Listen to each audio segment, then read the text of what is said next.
Friends, మనం ప్రతిరోజు కొంచెం సేపు దైవ సన్నిధానంలో మనం గడపాలి. అంటే ప్రతిరోజు పూజ చేస్తూనే కంపల్సరీగా పూజ చేయాలి, నైవేద్యాలన్నీ పెట్టాలి, లేదంటే ప్రతిరోజు దేవాలయానికి వెళ్ళాలి, ఇవన్నీ మనకు కుదరదు, హడావిడి జీవితం అని అనుకుంటాం. ఇవన్నీ అవసరం లేదు. కనీసం ఎంత సమయం వీలైతే అంత సమయం మన మనసుని ప్రశాంతంగా ఉంచుకోవడానికి ప్రయత్నం చేయాలి. సాధన ద్వారా మనము అలా ఉండగలుగుతాం.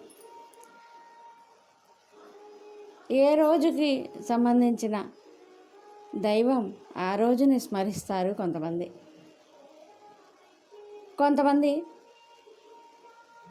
ఏ విధమైన దైవ ఉపాసన లేకుండా ప్రశాంత స్థితిలో ఉండేందుకు చక్కటి సంగీతం వింటారు కొంతమంది.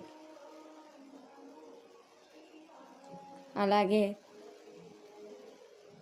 ఏ నామస్మరణ చేయకపోయినా కనీసం చేతులు కలిపి కళ్ళు మూసి శ్వాస మీద ధ్యాస పెట్టడం ద్వారా ఎన్నో అద్భుతాలను చూడగలుగుతాం. మన జన్మని మనం తెలుసుకుంటాం. మన అంతరంగ ప్రయాణం మనం చేస్తాం. లలితా సహస్రనామాల్లో చెప్పేది అదే. అంతర్ముఖ సమారాధ్య బహిర్ముఖ దుర్లభ అని. అంటే అర్థం, మన అంతరంగంలోకి మనం ప్రయాణం చేస్తే, మనం అంతర్ముఖులమైతే ఆ అమ్మవారిని మన లోపలే దర్శించవచ్చు అని దాని అర్థం.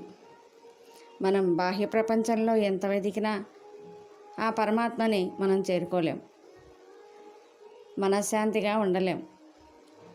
అందుకని ప్రతిరోజు కొంచెం సేపు ధ్యానం, దైవనామస్మరణ, యోగా శరీరానికి బలాన్ని ఇస్తుంది, ధ్యానం మనసుకి బలాన్ని ఇస్తుంది, ఆత్మబలాన్ని ఇస్తుంది, ఆత్మస్థైర్యాన్ని ఇస్తుంది, మన జన్మకు అర్థం తెలియజేస్తుంది. అంత అద్భుతమైంది ధ్యానం. మరి ఇలాంటి లక్ష్యాలన్నీ తెలుసుకున్నాం కాబట్టే ఈ రోజున ఎంతోమంది పిరమిడ్లు కడుతున్నారు, ధ్యానం నేర్పిస్తున్నారు, వాళ్ళ జన్మని సార్థకత చేసుకుంటున్నారు. మరి ఈ రోజు నుంచి సాధన మొదలుపెట్టండి. సంపూర్ణమైన ఆనందంతో ఉండండి.